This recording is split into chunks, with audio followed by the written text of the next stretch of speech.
Welcome back to the, I almost said to the Love Tennis podcast there. That would be a throwback to Tennis Unfiltered, of course, with me, James Gray of iNews.co.uk and the iNewspaper. We've got a full house today, which has been more challenging than usual over the last couple of weeks, but we have got Calvin Betton, despite the best efforts of BT over the phone, and George Bellshaw, despite the best efforts of his own particular internet troubles. So, at least for the moment, and who knows how long it'll last, we shall cherish what we have, which is all three of us here to look back at the last week of tennis and a whole lot more, I'm sure.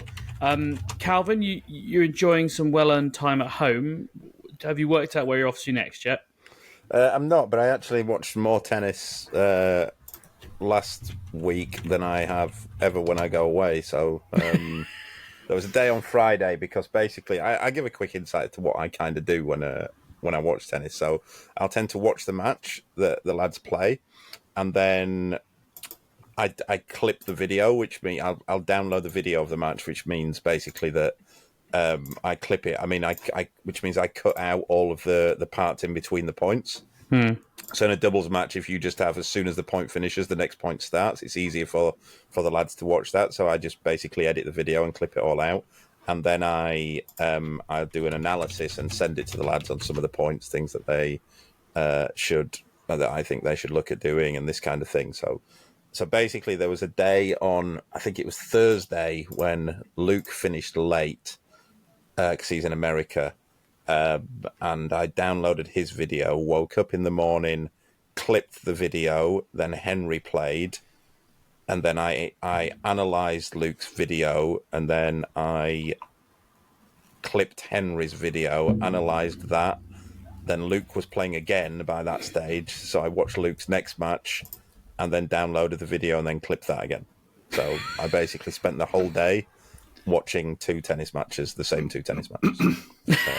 over and over.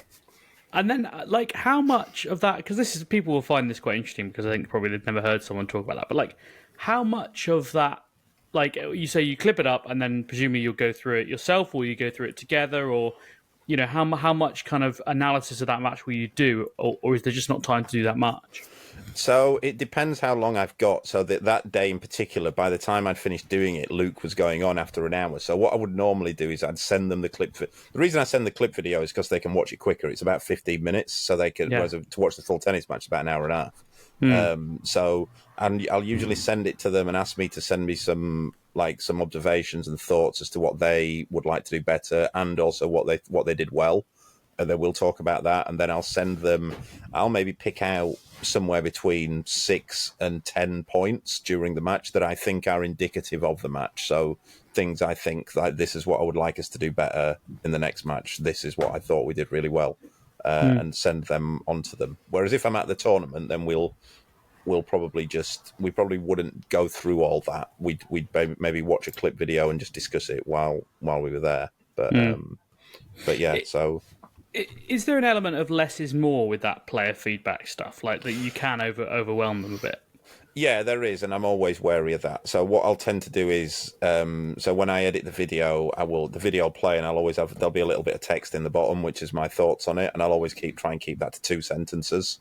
And then it depends as well how long they've got. So if they play in the morning, so say Henry was playing in the morning, and then I manage to clip it and do analysis on it, and he doesn't play until the next day, then I can go into a little bit more detail. But the one day when I had to send it to Luke when he only had maybe an hour before his next match, then that one was basically, to be honest, just things that they'd done well, because you don't want to be pulling apart parts of game and that type of thing. So it was just more like, really like this move, let's try and see more of this, good stuff here, and that kind of thing.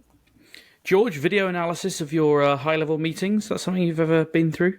No, that sounds very painful for poor old Calvin, having to keep trudging through that. I'm not sure anyone wants to video analyse much I'm up to. I have, years and years ago, I did go to Boletaria, and they did a lot of videos of my serve and other kind of poor techniques, shots, which was, a lot shorter clips, but just watching them back and trying to learn from them. I found it very useful, to be fair. But then I've probably forgot it about 15 years on from that. But at the time, I think if you had that kind of reinforcing kind of narrative and kind of visuals to see what you've done well, what you haven't done well, it's a good way to learn. For sure. I mean, I as people know, I play a fair bit of golf, although I haven't for the last couple of months because I broke my finger, and I went out for the first time in a long time the other day, and I just stuck my phone behind the tee on a couple of shots later on, and just to see what and the first time you do it, you realise all the things that you do. And I would say to any amateur sports person out there, and this comes from my point of view, and I guess it's kind of backed up by Calvin talking about what he does professionally there, video yourself at all opportunities so that you can watch it back and really understand what you're doing, because it will look so different from the way that it feels. And I imagine at every level that's useful. Anyway, that wasn't really what I was planning on talking about today, but interesting stuff as always. I should say that you can always leave us a review, and I'm very glad that some of you have this week. One from Tom43211234. I'm sure Mr. and Mrs. 42311234 must be very proud of their naming nomenclature. It just says, quality stuff, best tennis podcast around, and gives us 5 stars. And then P. Macaba says, I don't know if I pronounced that right or whether that's your real name, but anyway, says, great show. Hi guys, really enjoy the show. As a coach and parent of a guy ranked in the top 300, I find your unfiltered view of the tour very interesting. Especially enjoy Calvin's views on coaching on the tour. Keep up the good work. Well, I hope you enjoyed that first couple of minutes there then, Mr. Macaba. I think that's all of the ones that I haven't read out before from the last week. So just the 2 this week. But anyway, some of you will have also received an email from us this week, which is quite exciting. I suppose I hope you agree. As you know, you've often had to put your email address in to play fantasy tennis, and we've asked you if you want to get a newsletter from us, and lots of people said, oh yes, I can't wait to get this newsletter, and I haven't done anything about it. Well, now I've finally got round to doing something about it. So we are now on Substack, as so many people are, tennisunfiltered.substack.com, and you can go and subscribe that way.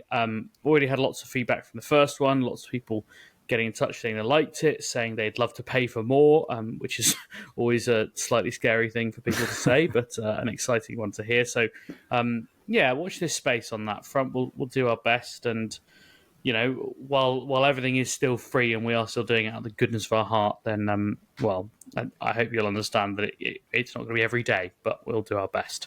Anyway, let's move on to some actual tennis, shall we? I think the thing that is on the top of the running order, which I think is mostly chronological, George, rather than of importance, is something that caught my, maybe not imagination, but I did enjoy, maybe even not enjoy is the right word. Anyway, Zheng Qinwen revealing that Wim Fissette had left her as a coach to rejoin Naomi Osaka, and Zheng Qinwen wasn't very happy about it, George, to put it mildly. No, she wasn't. I think I'm sure I remember the exact word she used. Something about kind of breaching the contract, wasn't it? Kind of finishing it early, which I have to say is quite. Well, it's not necessarily ridiculous from her perspective. I can understand slight annoyance, but it does feel a bit kind of pot kettle black with any player attempting to throw that at a coach. I mean, a coaching contract, as I'm sure Calvin will give you far better details than I can, always appears completely precarious, rarely more security than 1 year, and realistically, not much security on the paper it's sort of written on. Is the sense I kind of get. And, I think particularly coming off the back of a time where we're aware of certain players who, for example, cancelled coaching contracts during like the pandemic and stuff. I don't really see kind of Wim Fissette jumping out of this a little bit earlier, bear in mind with a couple of months to the end of the season, where I suspect is where his contract ran to anyway, is really the greatest crime of all time. So, yeah, I'm sure it's frustrating on a personal level, but I'm not sure I have much sympathy in this kind of dynamic of the player-coach relationship. A newly lit Calvin. You're looking beautiful, Calvin. I just realised that I put my light on. It's good because I've got a green felt desk, and it's something I need to work on. But basically, it means that the colour that I get reflected into my face is a pale green, which is not a very flattering one. But you're clearly in a much better lighting situation. We discussed this a bit offline, Calvin, and talked about coaching contracts. Now, you sort of said quite interestingly, most of them do run until December anyway, and are generally, at best end of season. So maybe there's not that many months being chopped off the end of this. I'm not sure. Yeah, I mean, I wouldn't know for definite. I also think a lot of the Chinese players, it tends to be paid by the federation as well. So maybe it is a longer term one in this respect. But one thing we know about Wim Fissette is that he wants to get paid, and he gets paid handsomely. And he's stepped away from play. I mean, I think he stepped away from Joe Conter after they'd had a very, very successful year, because she wouldn't pay him what he basically, although that contract was up, and he basically said, "This is what I want paying if you want me to keep on working with you," and she basically said that wasn't affordable, and he said, right, he walked away from it. So, fair, he's in every right to do that. He probably, I think he's probably one of the 3 or 4 most highly paid coaches in the world, and I suspect he might, if he's going with Osaka, I suspect he might be in the top 1 or 2 most highly paid coaches in the world. So yeah, I mean, but on the flip side of that, like we said, I'd be surprised if he has a contract past. It might be a rolling contract, you never know, and that kind of thing. But I'd be surprised if it's a hugely long term contract. But no disrespect to the player who's leaving, but which coach isn't gonna want to go and work with a motivated Naomi Osaka, which is what it seems that she's alluding to, that she seems motivated now. She's saying she's coming back. She's playing a load of tournaments, and he's had success with her before. So I don't think it's any surprise that he's going to go and do that. Just on his level of play, I mean, Fissette probably does strike me as one of those who does deserve to be pretty high up the kind of coaching rankings in terms of pay. I think he's got a pretty bold track record in terms of improving players who've not necessarily been in their best form and taking them up. So for all the kind of pay, sometimes we question some of the people who kind of get good coaching jobs and roles. He probably falls in the camp of one we're kind of comfortable being that highly paid, I guess. Yeah, and I know some people don't particularly like the way he operates. I don't know him at all, but what I will say is he improves players. He improves players beyond beyond a level which you'd think is a natural improvement, and not all coaches do that. There are a hell of a lot of bluffers in the coaching community who are earning a lot of money, and you don't really see what they do. I don't want to name them, but I know specifically who I'm talking about. But Wim Fissette is not one of those. Wim Fissette is, he gets paid a lot, and you can see why he gets paid a lot. He makes players better. I said, and I think I stand by it.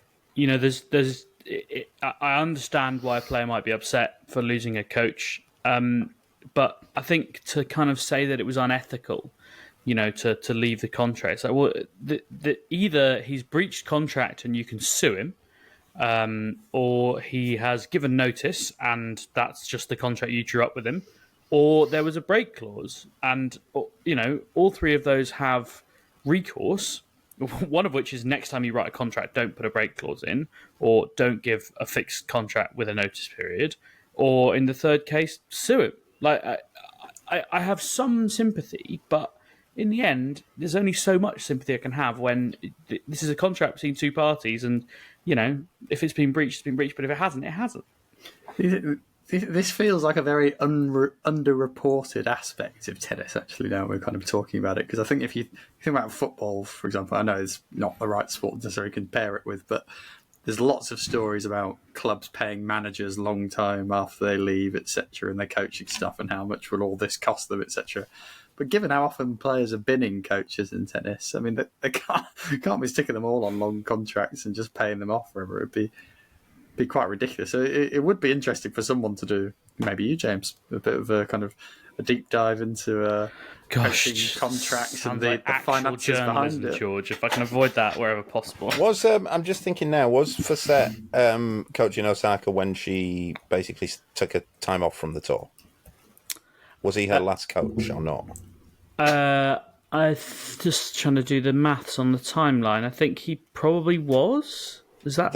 I mean, if he was, then you've got to kind of be expecting that if she comes back, then he's going to go back there.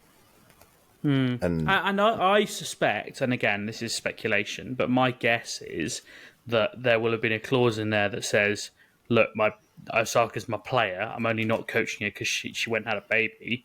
Like, I'm going to, at some point, it might come that I need to go back and work with her. And my guess is that, like, Zheng has looked at it and gone, it's nearly the end of the season. Could you not just have hung around for another month? It is a bit odd that they wouldn't have had that conversation at the door. And I suppose the question that might kind of come to your mind when thinking why they didn't have the conversation was, did Wim Fissette believe Naomi Osaka would actually come back? I mean, at the point she left tennis, obviously there was the kind of child side of things, but she didn't seem desperately interested in being involved in the long run.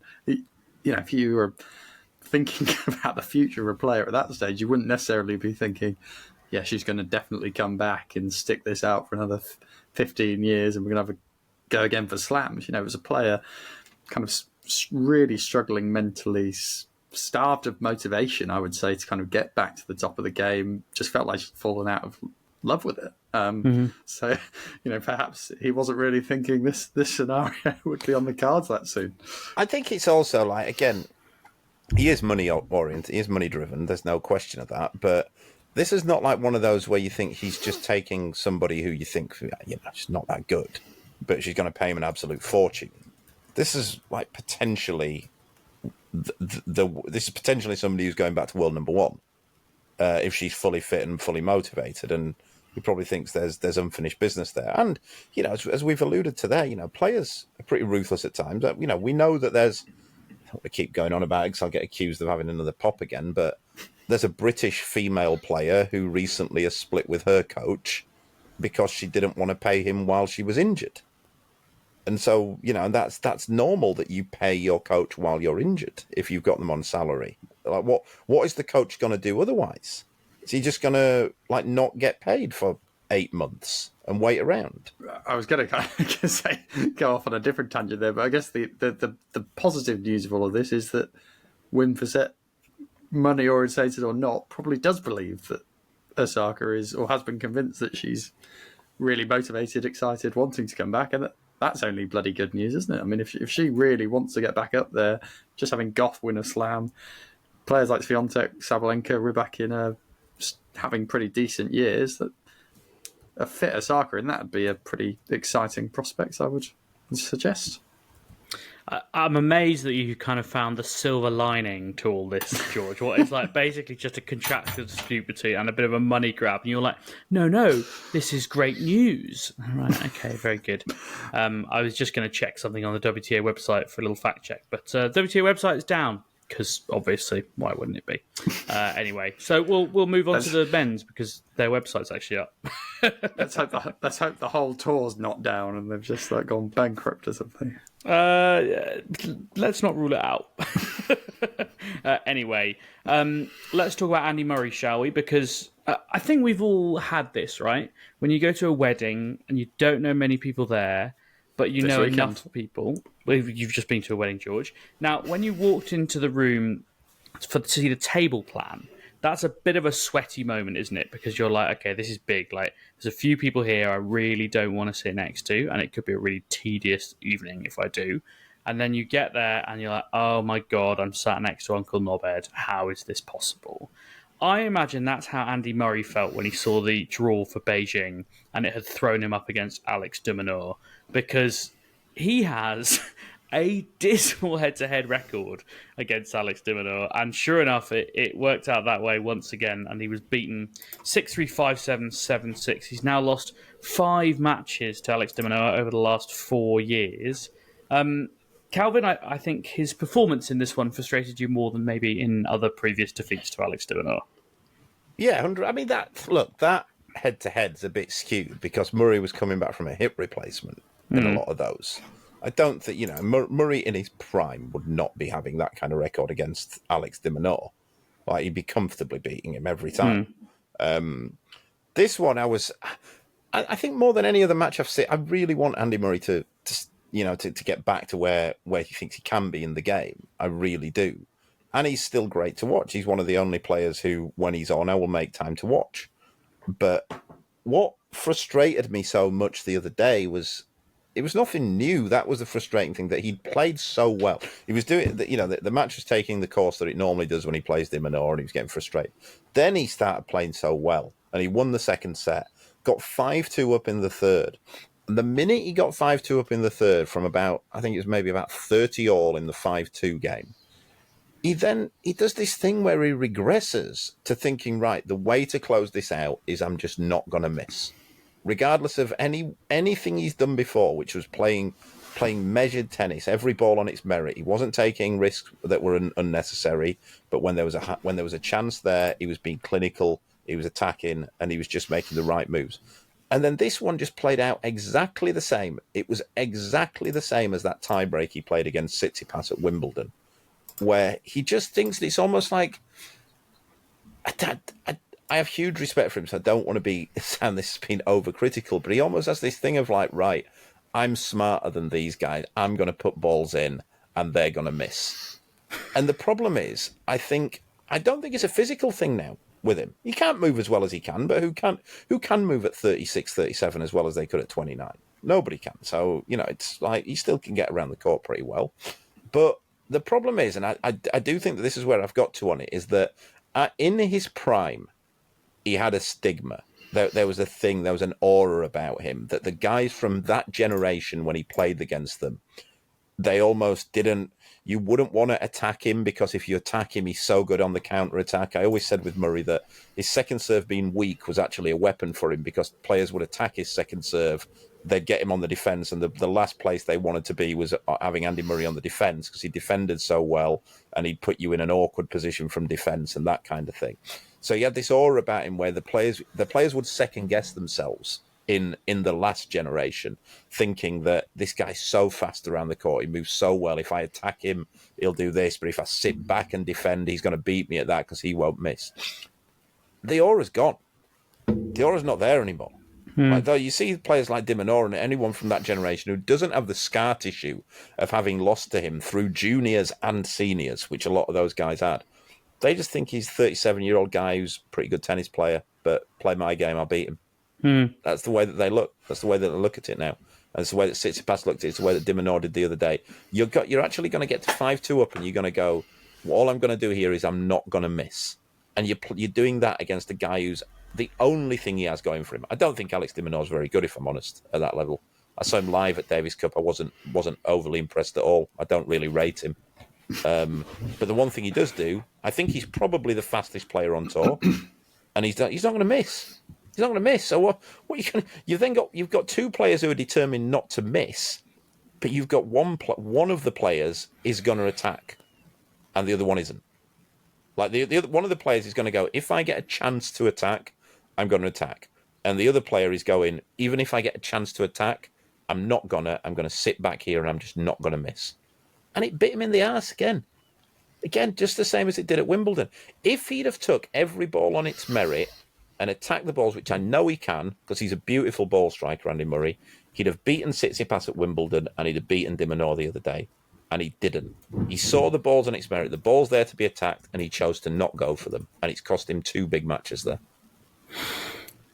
George, hard to disagree with. Yeah, and I guess the further point is, at what stage does this change, or is it going to change, or is the change going to be actually he just gets tired of this all and says, oh, screw it, I'm done with this. I do still just question, and we said this after the Tsitsipas match, I do just question what really will keep him going now. Like, there's one aspect that's like he's so close to winning a lot of these matches and maybe he just thinks he's going to get over the line, but he's been going so long not getting over the line in these big moments that he must just feel slightly demoralised really now. So yeah, it's really frustrating being, someone who we all want Murray to do well, and I think we all think he can potentially do well. But as Calvin says, he's just doesn't go for it in the biggest moments anymore, and it's costing him time and time again now. I don't know if do you think he ever did go for it in the biggest moments though, George, or did, like, what I've just said there. Did he think right? He got to a place where he'd almost let his aura close the matches out for him, and he'd just beat the players down, like in their own heads. Whereas now he can't. That doesn't work now against these players. But the thing I find bizarre is that his coach. I know Mike Hilton, his coach. I've not spoke with Hilton about it the other day, but I can't imagine that. Hilton has got a great tennis brain. He's seeing it. I can't imagine he's going like, he's not saying what I'm saying now and going like, Andy, you've got to hit the ball. You've got to hit the ball at the end of the matches. Like, that's what you've got to do. Like, it's not football. Time doesn't run out. It's not boxing. It's a unique sport like that. It's not boxing where when you're in the lead, you can basically just stay on the end of your jab and go, you got to knock me out. This is not that. You've got to close the matches out. And the one thing that Alex de Minaur is not going to do at the end of a tennis match is just start missing. Like, it's just not going to happen. So I don't see how he thought that out. But I'm really worried that I don't know. Maybe he will say, I've had enough of this. But I hope he doesn't do that before we see an extended period of time of him just going, caution to the wind. I'm just going to go on the attack. He's a big guy. He's got a big serve. He's a beautiful ball striker. I'd love to see like a year of Murray caution to the wind, swinging at balls. Would he, if that year doesn't come, do you think in his 40s, look back on this time with kind of elongated regret? I'm sure he will. Yeah, I'm sure he'll. It's a difficult one because this is what's brought him all his success, and he does have. I keep coming back to it. These things that Andy has in his head of like. I remember that time. I don't know. Maybe it was 2 years ago now when he played Saffolin in that Challenger.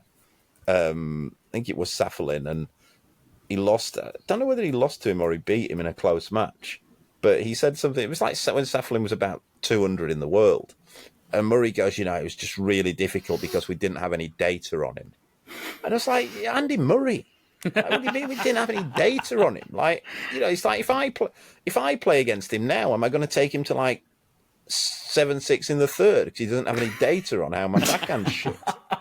Like, it's like, come on. Like, why do we have to, and I know he's always gone big on the data and the scouting and that kind of thing, but you don't need it. You don't need. He has other ways to win matches other than I'm just going to put the ball in and never miss, and I'm going to chase. Like he can win matches in other ways. He's one of the 20 best tennis players of all time, and maybe higher than that. Maybe one of the 15 best players of all time. And I can't see any way that he won't regret at the end. But then again, he's also got a great tennis brain as Andy. I can't see. He must have come off of that match against Tsitsipas and gone, I've got to go for it a bit more there. He must have done that. But then he's coming out, he's playing matches like this, and you could see this wasn't. I'll maintain this. He might say it's different, but this wasn't nerves the other day. This wasn't nerves of getting tight and going, I'm just not going to miss, which can happen a lot. In my view, this was a concerted tactic that he had in his mind, that my tactic now is that I'm not going to miss. You see some players, they just play overly safe. They don't play every ball. I say all the time that when choking in tennis is when you're living somewhere between fear and hope. You're fearful that you'll miss and you're hoping that your opponent starts to miss. This wasn't that. This was concerted. I think the best way for me to win this match is to not miss any balls. And it just went tits up again. And I could see it, and I think I text you guys, I could see it when he lost the match point at 5-2, and he was still on 5-2 on de Minaur's serve. Then it went back to 5-3 on his own serve. And I thought it then, he's not going to win this match, and you shouldn't be able to think that 5-3. Not beyond him kind of regressing it. I don't know, this probably is going to sound a little bit harsh given he's mucking around with a metal hip, but does it spell like this damage his legacy at all? Like, do we all look at him thinking? I don't think so. You talk about being a great thinker, but is he actually thinking about it now? Is he making the right choices now?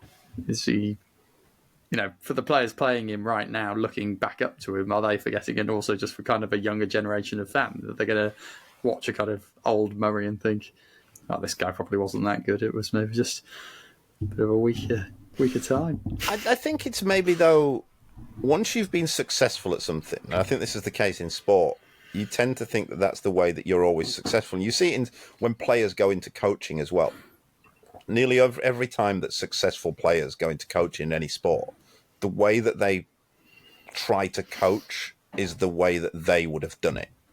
And they can't understand that maybe they were just extremely talented and some players can just do that. And they don't really like to see any other way of doing it. The one different, the player of all, we talk about the big three or the big four or whatever, this GOAT debate, the player who's adapted the most throughout his career is Nadal. He's the one who's changed actually the way that he played more throughout his career and adapted shots and that kind of thing. And I think that Nadal, I think we'll see when Nadal comes back. I might be proven wrong, but I think he will know if he's going to come back, and he will only come back if he thinks he's got a chance to win those tournaments. But he will go, I can't be chasing balls around here. I can't be going, I'm going after this. I can't be chasing, I can't be getting into 80-shot rallies in the final with Novak Djokovic, but I can out-hit him. I think to answer your question, George, about legacy, I would say no, not a chance. It really affects his legacy in any way. I mean, if you think about the greats, and then you specifically think about the greats who probably went on too long, and you go across the breadth of sporting history. George Best came and played for Hibs when he was fat and alcoholic, and he basically played deep-lying playmaker and ping passes, and he wasn't very good. Muhammad Ali fought on too long, did himself tremendous amounts of damage. But, do people not still think that George Best and Muhammad Ali are two of the best sports people of all time, Calvin? I'll give an even better example of that, James. That it wasn't long ago. I think it was when Anthony Joshua's last fight, and one of my mates made a claim that he thought that the current version of Mike Tyson could beat Anthony Joshua. And I was like, right, aside from the fact that that's a ridiculous statement, right, did you not see the end of Mike Tyson's career and the people he was losing to in that? But the answer is no. They've just forgotten it. To the people who talk about Tyson's career ended probably around about the Evander Holyfield fight, and they don't remember anything beyond that. So it doesn't. I think if you're that good, it doesn't affect your legacy. Yeah, I would agree with that. I know we are veering a bit off the order of play here, but I thought Calvin sort of touched on quite an interesting topic that might be worth slight exploring further. But Nadal adapting his game most over the years compared to kind of Djokovic and Federer. What specifically do you think he adapted? Because when I'm thinking about these guys adapting, the big one that I remember, which is very much recency bias, is kind of Federer's big adaptation in his matchup with Nadal late on in his career, where he suddenly started kind of going over the top of that backhand a lot more when he was so used to slicing against players. But can you just talk us through what you think about Nadal and how he's changed over the years? I don't think that was necessarily a change in Federer's game, though, George. I think that was something that he always did. He was just, for some reason, he thought that he could beat Nadal by slicing, and then he thought, no, I'm going to have to hit it. But it was something that he'd always had in the locker. Whereas Nadal, if you watch Nadal early doors Nadal, he basically stands 20 feet behind the baseline and loops up forehands. His backhand was basically there to put in the court until he got a forehand, and his serve was pretty weak, especially his second serve. Whereas you look at the version of him, I guess the version at the end, or before he got this injury, he was very aggressive, the way that he was playing. He was still a great defender, but I think he's gone the most from defence to attack, whereas Djokovic, I think, has just got better at the things that he always did. I don't think he's necessarily changed the way he played. I think he's just gotten better and better and better, playing with the same game style throughout his career.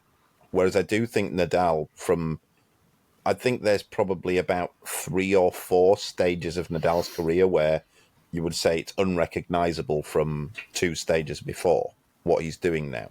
Federer, I don't think ever changed. Federer just he went through a period where he was just too passive on his backhand. But if you look at him early on in his career, he wasn't passive in his backhand. He was hitting it all the time. And where, taking this beyond the big three, where would that adaptation rank with other greats? Are there other big players who have changed kind of from defensive to aggressive?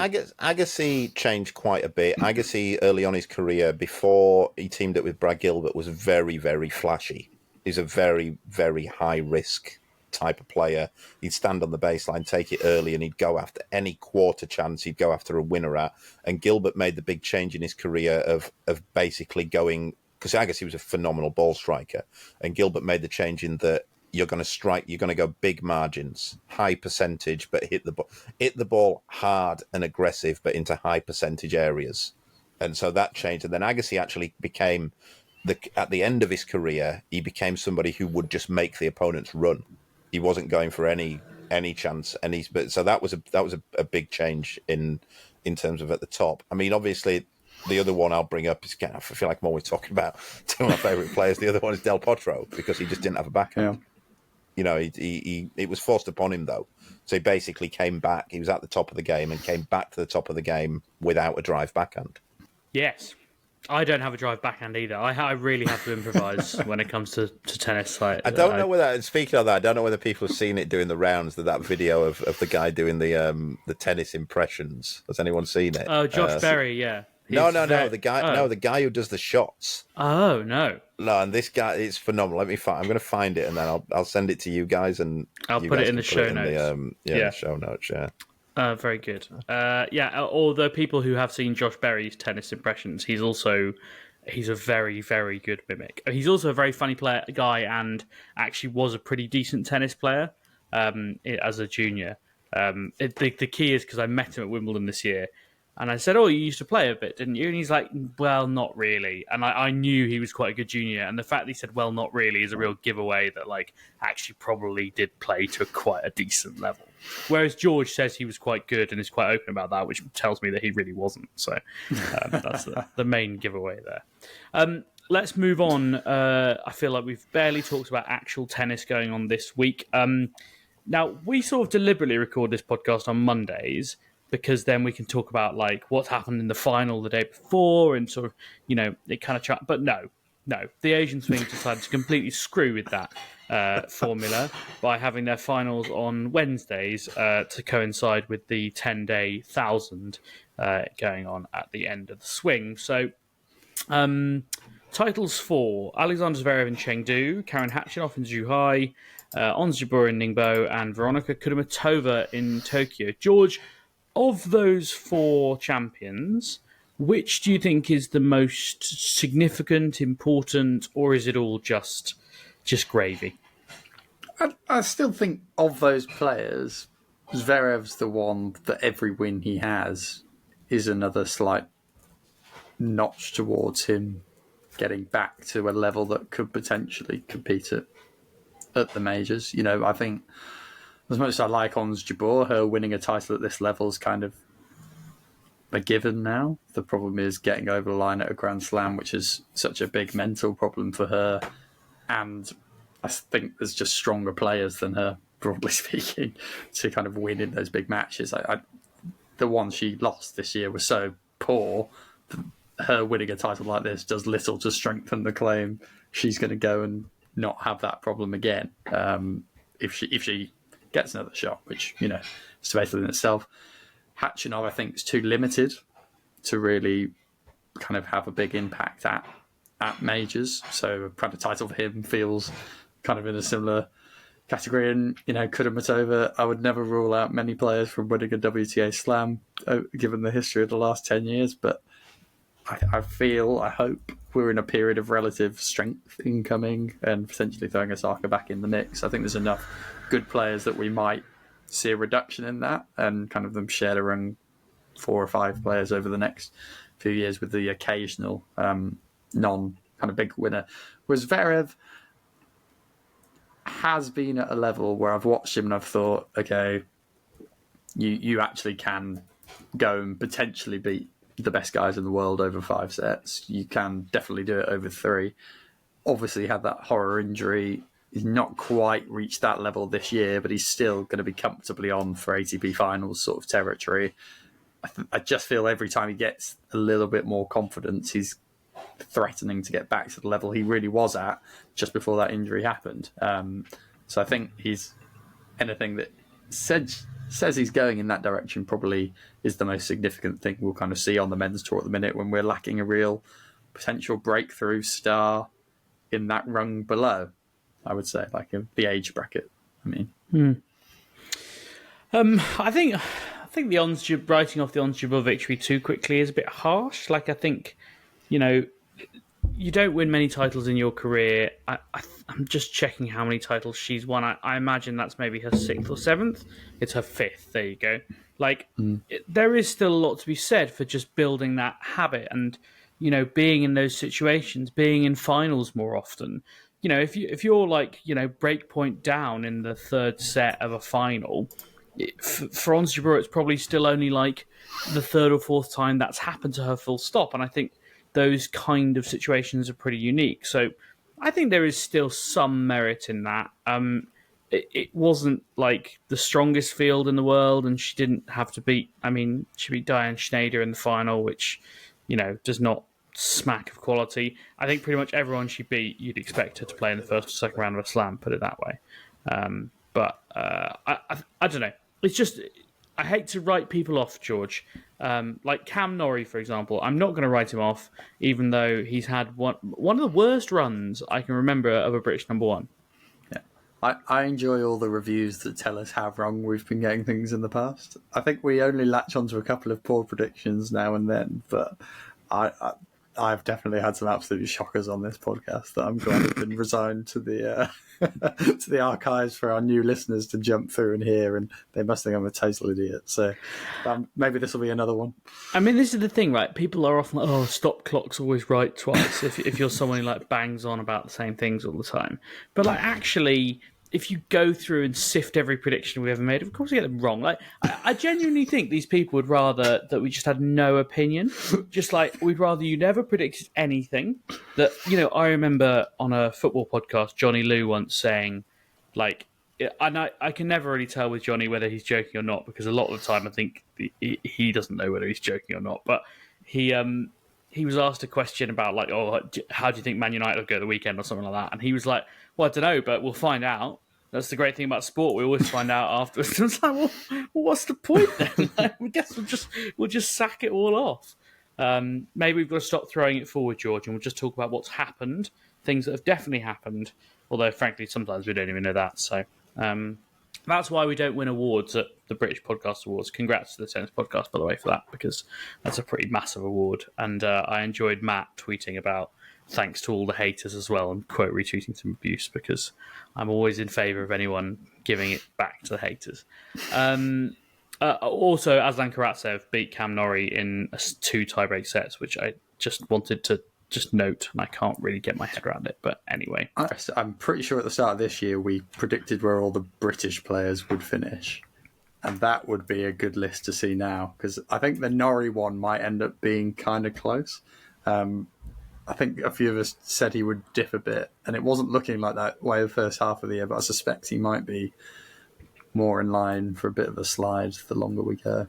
I'm just seeing if I can dig them out now, George, just to give us a little idea, but I'm not sure I've got it. I've got the 2022 ones. They will have to dig them out from the audio, but yeah, it will be interesting, because I suspect I'm in trouble, because I can remember 1 or 2 of them, and they weren't very good. I can't remember any of mine, which is probably for the best. There's definitely something involving trauma. There's definitely something involving Kyle Edmund that I think is going to look quite bad. That doesn't feel like my fault, to be honest.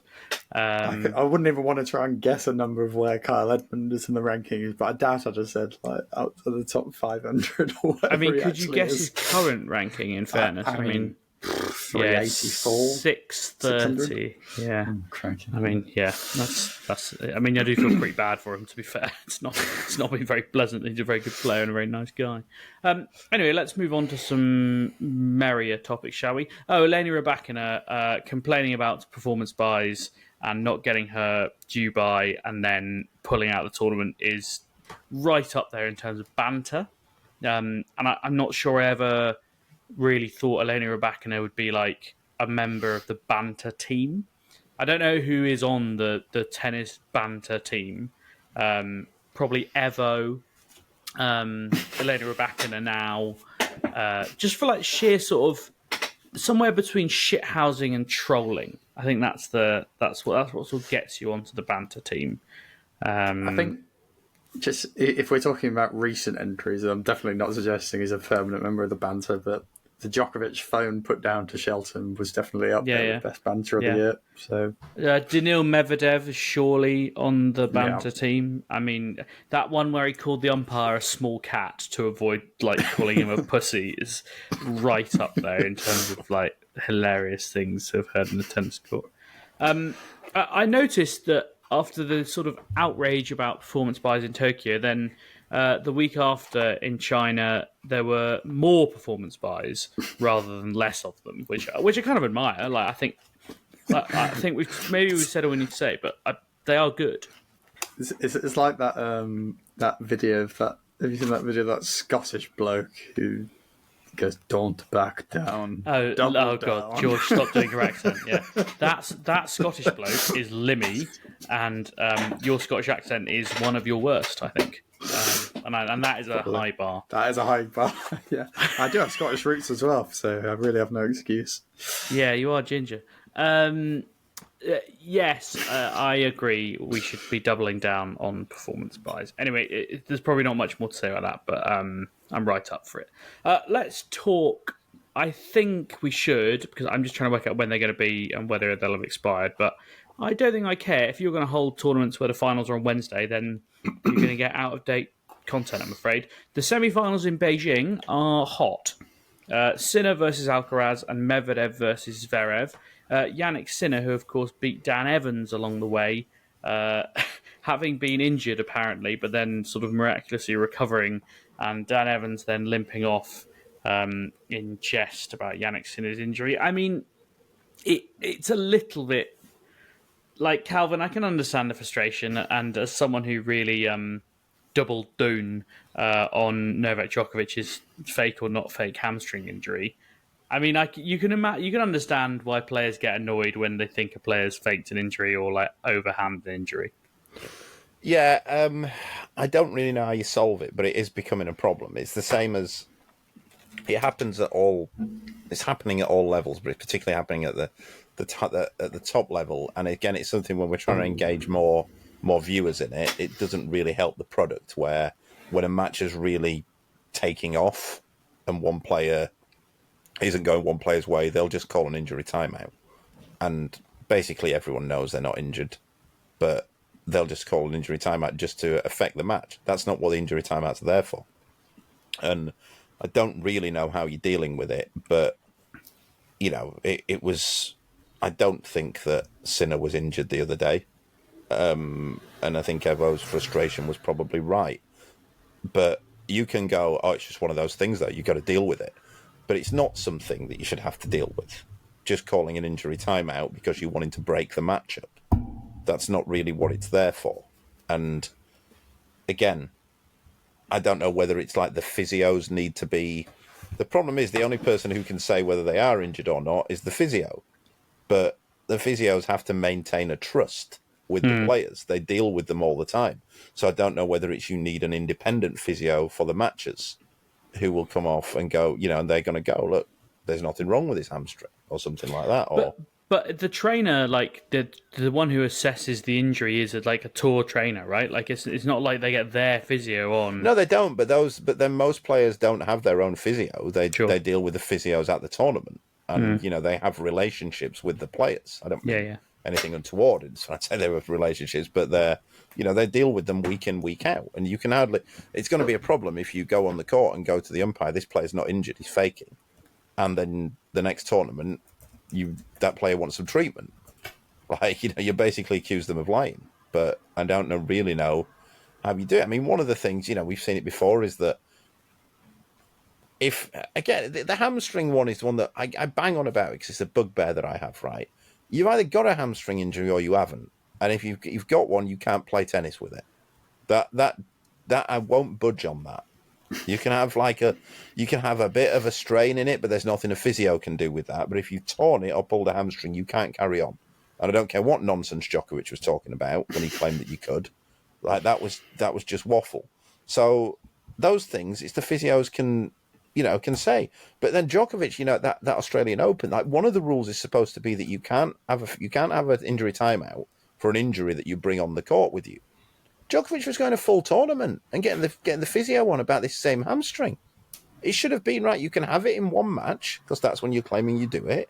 But anything after that, you can't go on that. You can't have an injury timeout for an injury that you've brought onto the court with you. And that's something that we have to we should be really clamping down on. Because most of these injuries, they bring onto the court with them. That's I think that's arguably somewhere you'll get more mileage, the kind of injuries they're already aware of, compared to, I don't know, it feels like it's going to cause huge problems one way or another if you're bringing on a medical professional to say they're either fine or not under kind of a quick amount of time, and then, you know, they go on and injure themselves further or whatever, or, you know, they you know, it just feels like you're turning into a huge row between a person and a medical professional that probably wouldn't help it. But something about kind of repeating offenders might be a bit more strong. I guess you could look at amount of medical timeouts over a certain period. Yeah, I was going to say you could do it. Maybe each player's allowed 2 throughout a tournament or something like that. But I don't think you can. I really don't think you can do it actually with the diagnosis thing, because everybody in sport knows that you can say you've got a back injury and there's no way of proving that you haven't. So you could just go. Every player could just go, "Hey, I've got a back injury.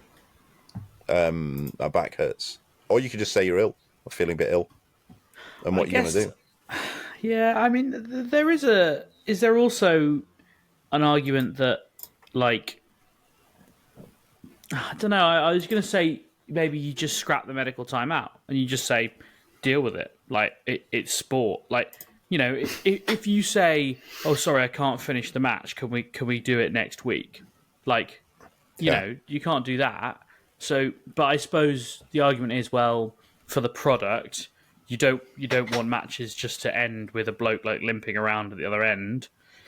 Yeah, but also within that though, James, I do wonder whether that's a good idea, because how much really can you improve an injury in 3 minutes? Yeah, you know, and that's I think what the frustrating thing with the injury timeout is that I've never really seen a genuine injury be improved in that time, other than, you know, it might be something like an ankle, and you can get, if you kind of rolled your ankle, and you can get your ankle taped up. But that's something that you see actually happen. Somebody rolls their ankle. But other than that, I do wonder whether you can have part of your minute and a half. Yeah. I feel I've seen a few injuries where they're particularly quite big, tapey ones, where it almost feels like they tape something to hang together for a short period of time. Yeah. And that player might win the match, but they're almost inevitably out of the next one when that does kind of happen. So that feels like, I don't know if we consider that a good or a bad intervention, but probably a good one in terms of proving what can be done in that short period of time, but maybe more for a final than a kind of second round, etc. I also wonder, like, you know, I don't know, I'm brainstorming here, but what about if, like, you can have an injury timeout, but you lose the next game? Yeah, like you have to with cramp. If you cramp and you're serving next, or you cramp and it's not the changeover next or whatever, you have to just concede the game. Yeah. Like, was it Alcaraz had to do that in the French Open? Maybe that's the answer. Yeah, could do it just only medical timeouts at the end of a set or something. Yeah, so you just have to get to the end. I think that's kind of a problem as well, though, because that does when most of them tend to occur. That's when Sinner did it, isn't it? At the end of the set. Yeah, possibly. Yeah, it does seem to be the more often time. But I suppose the counterpoint would be that people are still buggering off for 6 minutes for a wee, so they can kind of have that break in play anyway at a set. It's more about reducing that's a whole other issue, the number of reductions in play, I guess. But ablutions during matches are just a thing that I'm not going to get into.